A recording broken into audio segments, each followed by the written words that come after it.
Well, I'm sure that you think of your dog as part of your family. You really love your dogs and you treat them right. Now I want you to imagine how much you do love your dogs. When I said the word dog, most of you probably thought of a cute puppy or a happy dog playing with its owners. However, I can assure you that very few people in this room immediately imagine a starved, beaten, and tortured dog. No one thought of a dog that is missing its limbs or eyes. No one thought of a dog who was abandoned and left for dead by his owners. This is what I see in my mind. This image is what many dogs have faced at the hands of despicable and evil human beings. This is what many dogs face in just the state of Michigan. Where is the hope for these dogs? Is there any hope for these dogs?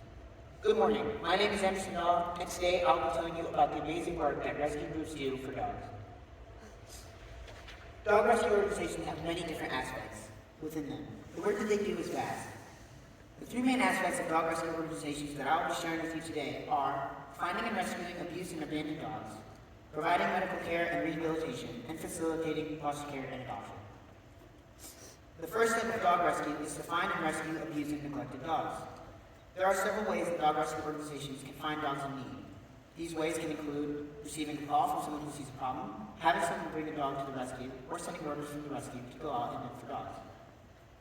Most rescue organizations are focused on a particular breed of dog, like the Midwest Boston Terrier Rescue, which focuses on the rescuing of Boston Terriers, or the Buster Foundation, focusing on the rescue of pit bulls. For every rescue dogs, they need people to work with them. Many of these people who go out and find dogs are volunteers. The process of becoming a volunteer can vary depending upon the organization. The job of most of these volunteers is to go out and rescue dogs. The process for finding and rescuing dogs has multiple steps, and each step must be followed for safety. One area where dog rescue is needed the most is in the dog fighting realm. Many pit bulls are forced to fight one another, often to the death. Other times, dogs are abandoned by their owners and starved. Often, dog rescue organizations will find strays. For a dog rescue to legally take custody of a stray or any other dog, there is the dog must be surrendered. With strays, they are usually held for 5 to 10 days, as the rescue looks for the owner by showing the dog anywhere that they can. If the owner claims the dog with proof, then the dog is surrendered back to its owner. If nobody claims the dog within 5 to 10 days, the dog is set up for adoption. When a dog is rescued, a surrender form is filled out by the dog's owners so that the dog is signed over to the rescue legally. Whenever a dog is rescued, the rescue organization will generally scan the dog for a microchip. Most times, a dog rescue organization finds dogs by getting a phone call from someone who found a dog, or who sees a problem, or wants to surrender their dog for various reasons. Sometimes dogs are found on the street by rescue organizations' volunteers.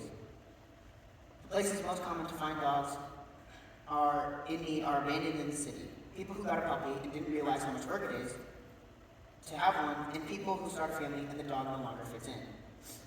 When the rescue organization finds a dog or is informed of one, there are things that must be done to prepare to rescue the dog.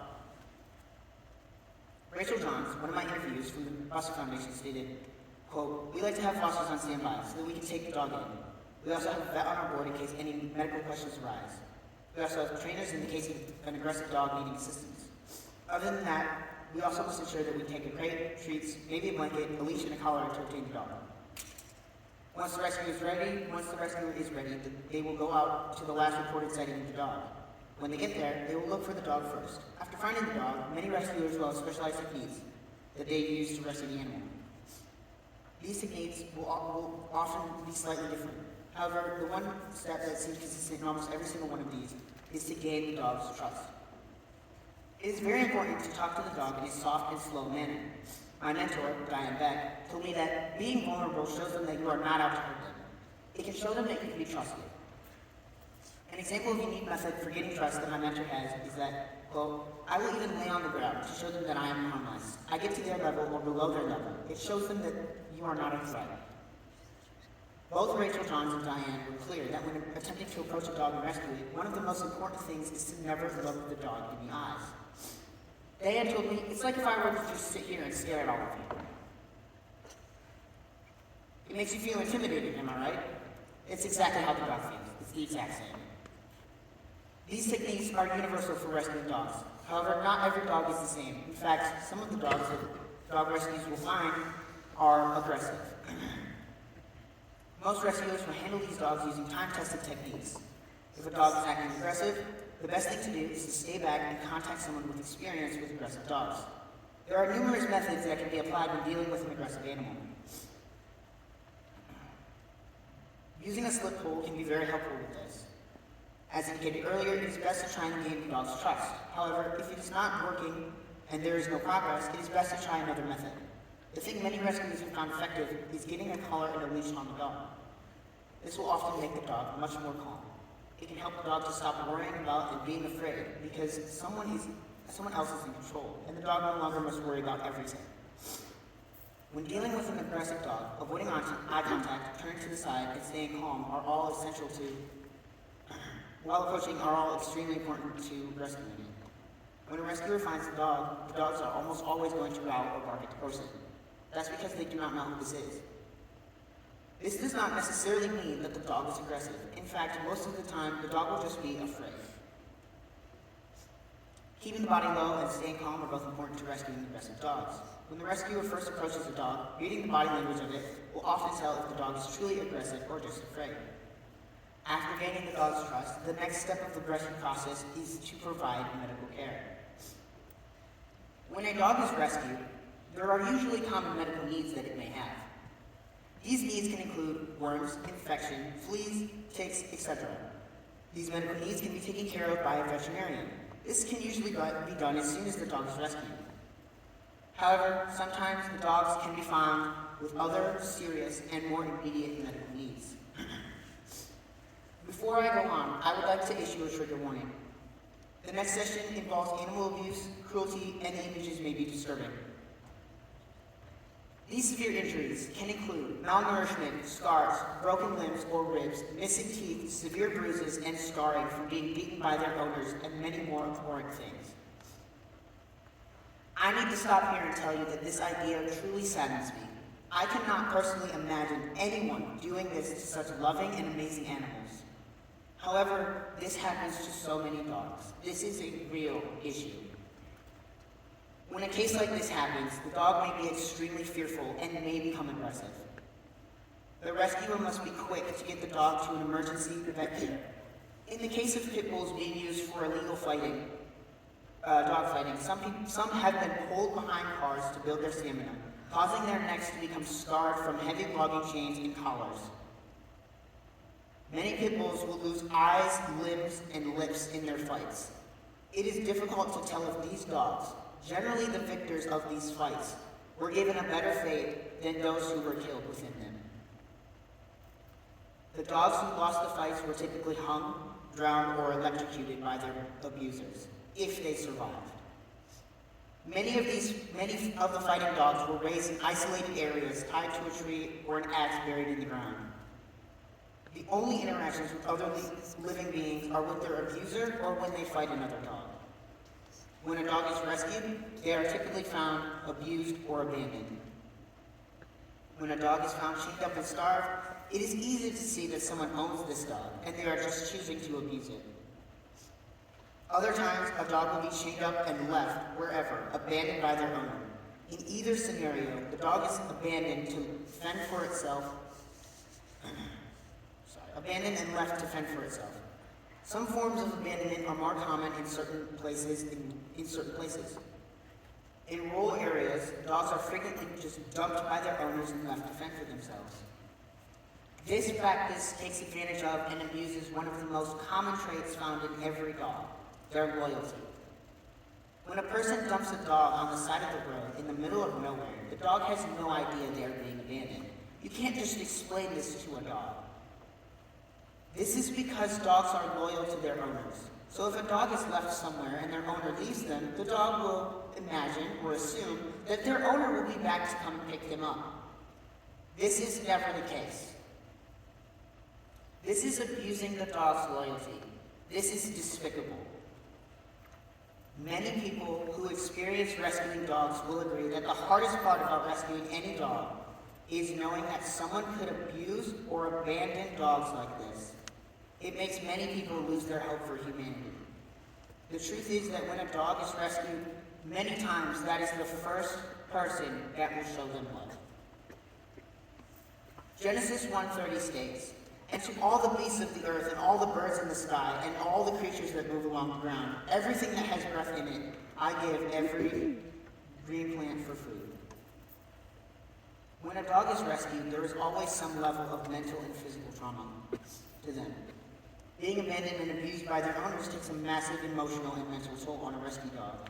This can lead to behavioral issues, post-traumatic stress, anxiety, aggression, and many other issues. Rehabilitation for a rescue dog is a long and uncertain process. In the case of fighting dogs, there may be a psychological evaluation to determine if this dog can be saved. This exam is typically a life or death deal for the dogs. Because a fighting dog that cannot be helped must be euthanized. The other aspect of rehabilitation for rescue dogs is the physical and medical rehab. Many dogs who are abused will have broken limbs, ribs, scars, bruises, and numerous other physical trauma. Most dog rescue groups will have either a veterinarian on their staff or are affiliated with one. This is extremely helpful for getting the dogs the medical care that they need. For the rescue to fund the medical needs, there must be money. Many rescues can hold fundraising events to raise money for them. The many physical horrors that can be inflicted upon these dogs are numerous. The rescuers see the state of many of these dogs, and there is a fear and a sadness that comes over them. These rescuers are faced with the realization that humans are capable of such evil acts against innocent animals. When a dog comes to a rescue, there is usually mental trauma for them. There are many types of trauma these dogs will suffer from, including post-traumatic stress, anxiety, aggression, or socialization, issues with training, fear, and many others. If a dog is abused and chained outside, there are many things that the dog has been limited from doing. Tethered dogs are at more risk of strangling or hanging themselves with their own tethers. Tethering a dog means that illness or painful conditions are rarely discovered early. The dogs will grow frustrated from isolation, insufficient exercise, and the inability to escape from ill-intentioned people or animals. Studies have shown that chained dogs are more prone to bite and or kill than untethered dogs. When dogs are left alone, they can become more aggressive towards other people and animals. This usually leads to the dog's owners wanting to get rid of them. This shows that there is a cycle to the dog's abandonment. If the dog is abandoned outside and left alone, where they have no interaction and learn no manners, their owners will want to get rid of them. This is where dog rescue organizations come in. They rescue the dog, provide medical care, and finally they will facilitate foster care and adoption.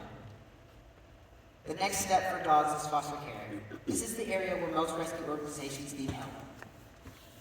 Many rescue organizations have the funds and ability to find, rescue, and provide medical care for the dogs. However, they lack volunteers to foster them. When a dog is rescued, a rescue organization will place the dog in a foster home. These homes are run by volunteers. The number of dogs in a foster home that a foster home can house at a time is dependent upon the foster home. Many foster homes will have their own dogs that can help train the new fosters. Many homes will have a schedule for the dogs. It's very helpful to have a schedule and a routine so that the dogs have an easier time adjusting to their new home. Another thing that many rescue organizations look for in possible foster homes is dog experience, especially with the breed that the dog rescue deals with. When I asked one of my interviewees about what the best part of being a dog foster was, she replied that she enjoyed watching the dogs grow and reveal their personalities, knowing that she played an important role in the dogs' lives, that it creates a connection. Another one of my interviewees, Denise Civitz-Yoder, a foster for dogs from the Midwest Foster Terrier Rescue, offered her explanation as to why she became a dog foster, saying that having worked with the Humane Society for years helping dogs, she opened her home to dogs in need to help them find their way. Denise said her favorite part about being a dog foster was that she was able to help rehabilitate dogs in need by training them and preparing them for a new home. This leads to the final step of the dog rescue process, adoption. When a dog is placed in a foster home, typically it is put up for adoption. which means that the first step, which is the final step for the dogs in this process. When a family finds a dog that they want to adopt, there is a process that must be followed. This process involves applying for adoption, talking to the rescue group, receiving an in-home evaluation, and finally meeting the dog. There is usually a waiting list that applicants are placed on for most dogs, meaning that a family may have to wait for a while to receive an answer as to whether or not they are eligible to adopt. When meeting a new dog, the family will either go to the foster home that the dog is at, or someone from the rescue will bring the dog to them. This step is probably the most important part of the adoption process, as it determines if the family is compatible with the dog. If the family interested in adopting a dog has another dog, this current pet will be brought to the evaluation to determine compatibility. When a family arrives, the foster will generally be able to see if there is a connection between the family and the dog. Some dogs have certain requirements for a new home, such as no other animals or young children. Some dogs need someone with experience of a dog of the same breed. The rescue group will often talk to a family that has already adopted through this same rescue and has experience before talking to new families. This will ensure that the dog is placed in the best home for it. Another way dogs are adopted is when a foster volunteer decides to adopt them. This has happened with too many fosters. Diane Beck, Denise Civitt's daughter, Erica Meshtaika, and Rachel Johns are all examples of dog fosters who have adopted dogs that they fostered. When a family is looking to adopt a dog, there's an in-home evaluation done by the rescue group. This is done to ensure that the home is dog-friendly and safe for the dog.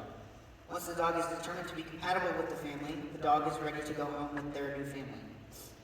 After the family finishes signing paperwork, the dog is released to go home. When the newly adopted dog leaves, the foster home can bring in a new dog and continue the process of another dog rescue. The world of dog rescue organizations involves many different aspects. The most important and the best part of dog rescue is when a dog is found that was broken, neglected, and abused, and is given a new home in a place where it is truly loved, as it should be. The reason dog rescue organizations are so phenomenal is because they find and take broken dogs and give them a brand new hope and a new salvation. For my product, I chose to do two parts. I started by going with my mentor to help walk foster dogs from the Buster Foundation Pit Bull Rescue. I had a lot of fun walking these dogs. The second part of my product involved going to the Novi Pet Expo with my mentor to help with the booth for the Buster Foundation. I spent my day from about 9:30 in the morning to 5 in the evening working with the Buster Foundation. I learned a lot about the fundraising process of dog rescue. There were many applicants for some of the dogs that the rescue had up for adoption. In conclusion, there are many dogs in the world that are abused, abandoned, and unloved. Dog rescue organizations are the heroes that these dogs need. The process of dog rescue involves finding and rescuing dogs that have been abused and abandoned, providing the necessary medical needs and rehabilitation, and facilitating foster care and adoption. There are many ways that dog rescue organizations help dogs. This means that the organizations also need help for them to keep doing their amazing work.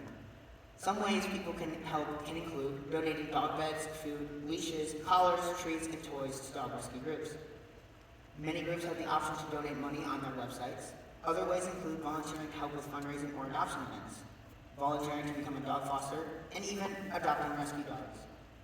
Finally, I would like to say that without these rescue groups, many dogs would have no hope. Rescue groups are true heroes. Thank you.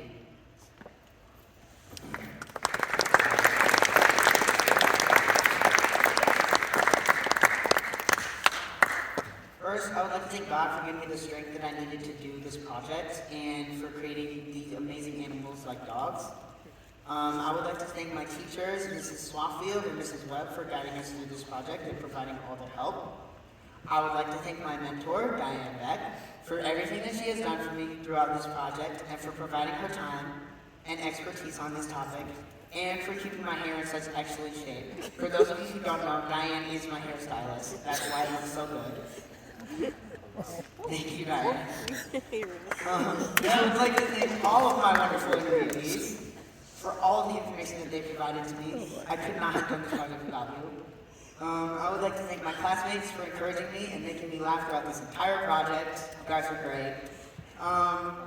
My PowerPoint partner, Elijah, for keeping my slides in time. Thanks, buddy. You're the best. My parents for helping me with my poster and the rest of this project and for sacrificing all the time that they put into this to help me. My big sister, Amelia, for her expertise in Miss Swafield's style research papers and for encouraging me throughout everything. Finally, I would like to thank the Buster Foundation Dog Rescue and the Midwest Boston Terrier Rescue for the amazing work that they do. Thank you.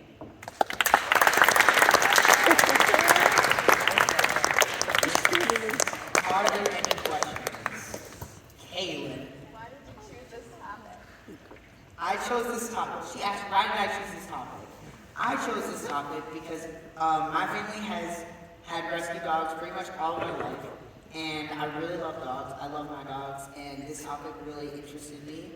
And at first I didn't realize that I might want to volunteer or help more with rescue. But doing this whole project has really showed me that I enjoy helping dogs in any way. George. How will you take this information you learn and apply it to your life after posting your project? Posting your project. So George asked, how will I take this information and apply it to my life posting your project? I think it would be really cool, personally, for me to be able to do more volunteer with rescue groups, because after doing this project, I found that really just makes me happy to be able to see dogs, just to see how they're helped, to see how dogs are helped through the rescue process. So there's one way, George. Thanks for that question. Bryce. What's your favorite breed of dog? He asked, what's my favorite breed of dog? Personally, I would say I'm probably biased because I have had Boston Terriers all of my life. But other than that, I have to say a Husky. I love Huskies. They're great. So, yes. She asked, will I continue to volunteer at like rescue shelters? That really depends. I would love to, honestly. That's something I would really love doing, but that really just depends on where God is taking me. Sebastian. Do you like cats too? He asked, do I like cats too? Cats are great. No. No cats. Sorry. Anyone else? Tyler. He asked what my favorite part about doing this project was. Probably my product. I got to spend a whole day with dogs. Who doesn't want to spend that whole day with dogs? Dogs are great. I mean, unless you're Sebastian and you like cats. That's yours, buddy. I don't care. But I got to spend my whole day with dogs. That's great. And I got to help dogs. I got to see what it's like for rescue groups to spend their days with dogs. I mean, I'd love to do that.